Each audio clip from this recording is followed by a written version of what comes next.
Good morning, everybody. Boy, it's an exciting morning for me. We're going to have a concrete pour. That is pretty darn cool.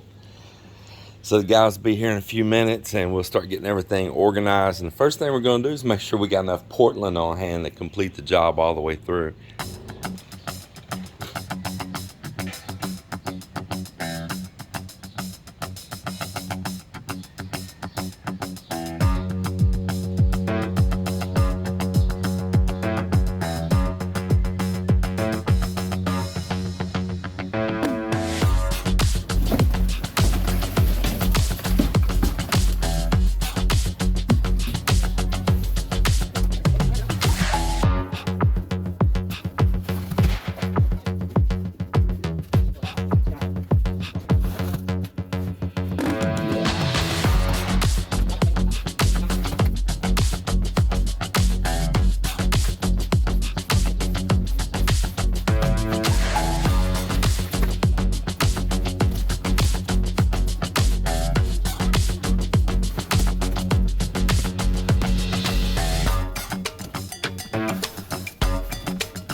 So up here top, I have them to go ahead and get that beam and the slab part poured all the way across the top of that beam and coming around the side here.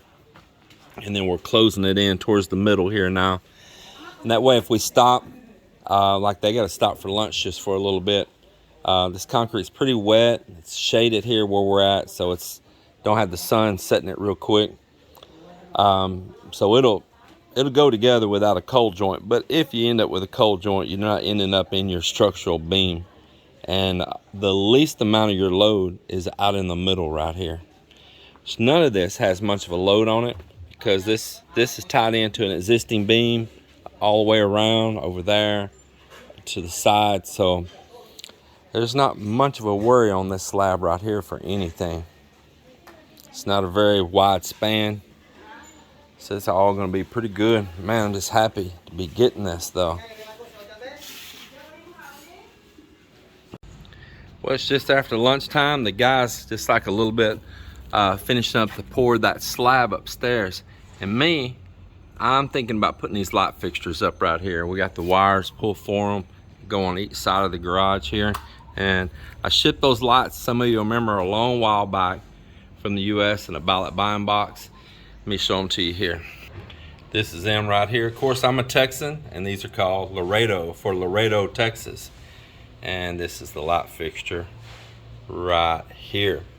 Now, yes, these are 110 volt light fixtures, and the voltage here is, of course, 220, but not 220 like in the US, on a single leg, not a split phase. And so the light fixture will still work here just fine. It's the same socket. It's actually, the wiring size will probably be even larger than what they'll have in their fixtures here, because 110 actually needs a bigger wire than what the 220 volt does here. So nonetheless, this is them. I'm going to be putting them up. But one thing that I'm thinking about doing, this is one of the parts, like this part right here, is I think about repainting all of it. It already has a kind of nice finish to it. But the thing is, this is just ordinary steel. Like you see that little nick right there. Man, the salt here will really eat these up if they're not well coated. Now, I sent some paint from the US, that Rust-Oleum hammered paint.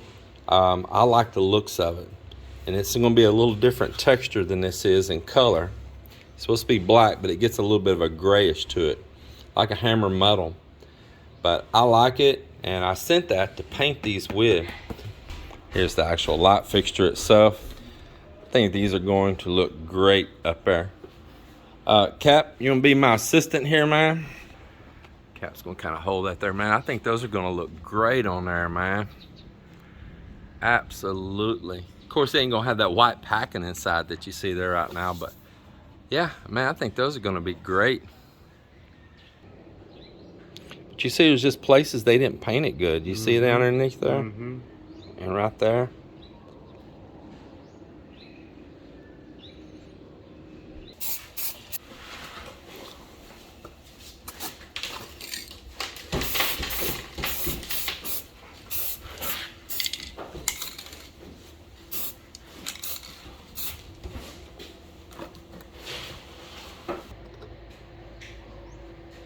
Just look down there, and they just did not paint it very good.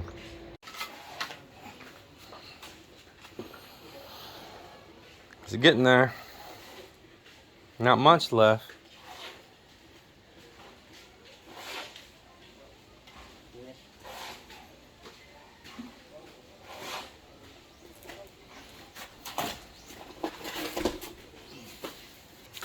I just made them return that pails of concrete mix back because it's too wet, and I got them adding more Portland in it and a little sand to dry it up some. I just asked them, as many years we've been pouring together, if they're still going to do that nonsense, you know, just throwing too big in there and throw too big in there. Water, that's what I'm talking about, too big.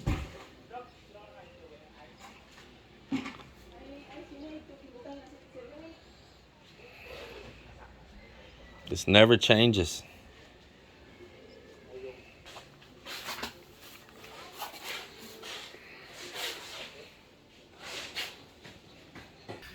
Everybody worked on pouring concrete today, but after they did it, which was over in the afternoon when the time they were done, Joel did come in here and at least start on setting these glass blocks. Looks like he got 6 of them in. That looks pretty good. Oh, you seen I got the frames now, right? I'm still having a hard time getting any mortar mix. The only ordinary they have is like that really horrible bad brands that you remember that was so bad we tried before. We drove all around the city everywhere. Northern Iloilo Lumber, Robinson's Building Supplies, the little small hardware shops. We went to Wilcon, they checked their other branches. City Hardware checked their other branches. We checked everywhere. Vista Mall, none here anywhere. None of these small shops, nothing. All said sold out and maybe till next month. But I'm gonna keep searching though. Yeah. I did buy some additive that I can add to that. If I can get ordinary, original, like ABC, that's still okay. That's pretty good. And I did buy the liquid that I can pour in there, the additive, to make it better and stronger and bonding and flexible. So if I can find some of that, I'll buy it. We only like just a little bit. Tomorrow we'll start there. So you can find out where to fill that rest of that in? Yes. Yeah, start right there, over? Yeah. Maybe the same this side, not the same here. To match that side, no. Yeah, I think do the same thing. Same. Make it look The same. Make it look the same. Okay. So what? Maybe that'll be like maybe just 3 blocks. Yes, 3 blocks. Yeah, just do it like that, and then fill up the rest and fill up the rest. That's a good idea. Yeah, I like that. That'll work. And you got room to put another row? Yes, but It'll fit? It's shape not because if put cement, maybe the cement is not moving. Okay. But they'll fit? Yes? Fit. Okay. Cool. And here at the end of the day, the guys went underneath here, touching up skim coat and for primer and paint. Hey, and be sure that that extra skim coat sticking out, straighten that up, okay? Make a nice straight line right there. Not right now. Just do it after it dries, tomorrow or something. You can take that grinder with the metal cutting blade and go slow and go down through there and just cut a nice clean line, okay? See you guys later. But the main thing that happened today is this, boy. Woo, I'm so happy to have that. I am happy. Now, we didn't do no like smooth, you know, super smooth finish because we're tiling over it and we want it to grab. We want the mortar bed to grab.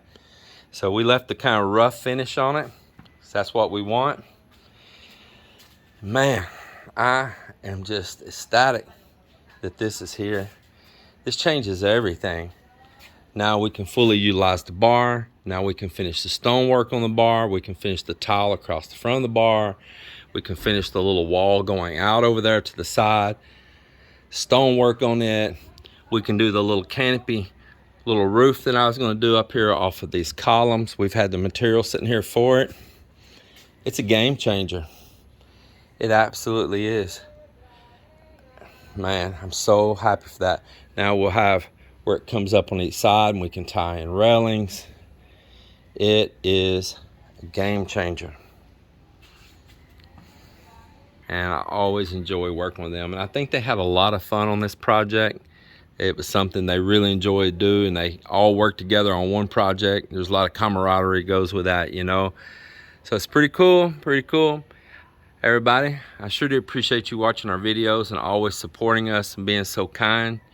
And just, I hope that I provided something all along this journey with you guys. And many of you have provided good stuff back to me as well. I've learned from you, you've learned from me, and I love the interaction. And let's don't stop that. There's many more projects that's gonna go on, but I do wanna take this time to thank all of you and tell you that you are an absolutely wonderful bunch of viewers that's been with me for so long, and you new ones, I appreciate you as well. I know I have a mix-up of content, and that's what this channel is about. It's not just about building, it's about our lives here. It's about James and Melinda, me, a Texas boy, you know, that's been a businessman and entrepreneur and grew up with country and farm life, but I wasn't only a farmer. I was actually more in the electronics field than anything. And I'm with a Province girl, Filipina, that's just a rock solid woman. And she came from just very humble beginnings, and she continues to stay humble, and I appreciate that about her greatly. And this channel is about our life together and building a life together, our struggles, our happiness, our travels, our experiences, and I appreciate you all joining in on that. Everybody, thank you, God bless, and take care.